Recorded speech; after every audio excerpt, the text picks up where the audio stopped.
जयराम महतो जी को, हमारे केंद्रीय अध्यक्ष जी को सुनने का इंतजार कर रहे हैं, लेकिन कई जो लगातार यहाँ पर इस कार्यक्रम को सफल बनाने में अपनी बहुत महती भूमिका उन्होंने अदा की।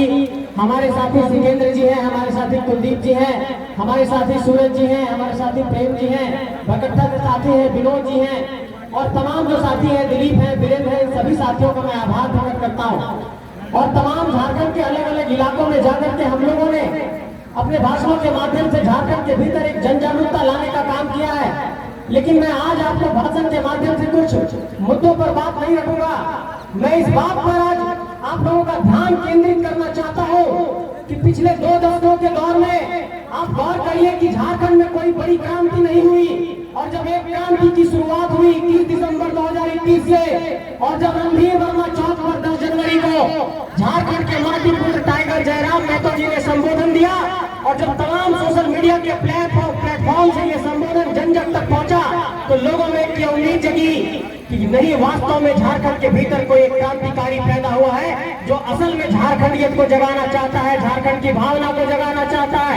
और कई सामाजिक राजनीतिक कार्यकर्ता यहाँ पर हैं। मैं उन लोगों से ये पूछना चाहता हूँ कि क्या झारखंड की राजनीति के 2 दशकों के दौर में किसी ऐसे नेता में आज तक इतनी कुंभत हुई कि महाराष्ट्र के बेलापुर में जाकर के इतना बड़ा सभा कर दे, और प्रवासियों के सम्मेलन में आप लोगों ने देखा कि कितनी बड़ी भीड़ उमड़ी।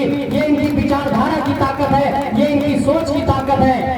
और हम ये बताना चाहते हैं आप सबको कि अभी तो बेलापुर एक झांकी है, अभी दिल्ली बेंगलोर बाकी है, और सभी प्रवासियों का दर्द वहां पर आपको कैमरे के माध्यम से देखने को मिलेगा। ये आप लोगों को कहना चाहता हूँ। और ये आंदोलन सिर्फ झारखंड के गांव-गांव तक नहीं पहुंचा है, ये आंदोलन प्रवासियों के दिल्ली मुंबई के गलियों तक पहुंचा है, उनके ऑटो के ड्राइविंग सीट पर पहुंचा है, उनके रिक्शे की ड्राइविंग सीट पर पहुंचा है, उनका ठेला पर पहुंचा है, उनके जो छोला, और हमारे गांव भर के लोग जाकर के जो मजदूरी करते हैं, ये आंदोलन वहां तक पहुंचता है। इसलिए मैं ये कहना चाहता हूँ कि ये आंदोलन जिन बिंदुओं पर शुरुआत हुई थी कि झारखंड की हमारी जो क्षेत्रीय जनजातीय भाषा है उसको यहाँ के नौकरी में प्राथमिकता मिले, यहाँ के नियोजन में उसको प्राथमिकता मिले। दूसरा सवाल हमारा रहा है कि खतियान आधारित स्थानीय नीति लागू हो। तीसरा सवाल हमारा ये रहा है कि 60-40 की नियोजन नीति नहीं चलेगी। चौथा सवाल हम लोगों ने हमेशा उठाया कि इस राज्य के भीतर विस्थापन बहुत बड़े स्तर पर हुआ है और पुनर्वास की कोई योजना नहीं तैयार हुई। और शायद यही कारण है कि आप गौर करिएगा कि इस बड़ी की धरती पर 1995 के दौर के बाद से कोई ऐसा तीसरा चेहरा आज तक को पद नहीं रख पाया कि ऐसे लोगों को चुनौती पेश करे। कुछ लोगों ने चुनौती पेश करने की कोशिश की थी तो खून की नदियां यहाँ पर बहा दी गई थी। इसलिए मैं ये कहना चाहता हूँ कि इस बड़ी की धरती से नेतृत्व का कौशल निकालना पड़ेगा, इस हजारीबाग की धरती से नेतृत्व का कौशल निकालना पड़ेगा। और ये चौपारण के लोगों पर बड़ा सवाल है, इस बड़ी के लोगों पर बड़ा सवाल है, पदमा के लोगों पर बड़ा सवाल है, चंदवाड़ा के लोगों पर बड़ा सवाल है कि 1995 के दौर के बाद से आपके माटी से कोई एक लीडर नहीं निकला।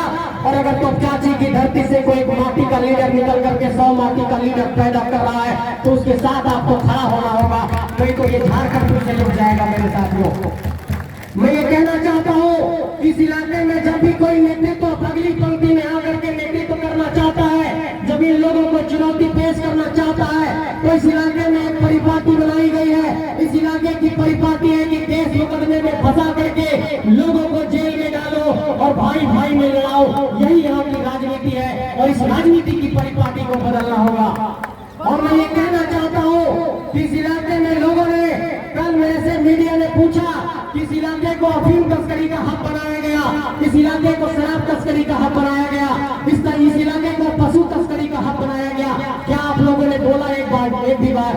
हम लोगों ने कहा कि सभी मंचों से इस बात को दोहराया है। तो नेताओं को ये चुनौती पेश करता हूँ कि हमारे नौजवानों को शराब और गांजे के बल पर बर्बाद करते हैं, हमारे लोगों को दारू और शराब और अफीम के व्यापार में लिप्त करते हैं, वैसे ही लोगों को जेल में डालते हैं। अपने ही आपके लोग पशु की तस्करी करते हैं, आपके ही लोग जाकर के शराब की तस्करी करते हैं। और जब कोई इन सवालों पर सवाल उठाता है, मुद्दों पर जाकर के आवाज बुलंद करता है, तो उन लोगों पर केस मुकदमा करने की काम की जाती है। इसलिए मैं ये कहना चाहता हूँ कि आपके जहन में ये सवाल खड़ा होना चाहिए कि 1995 के दौर के बाद से, राम लखन बाबू के दौर के इस इलाके से कोई नेता क्यों नहीं निकला?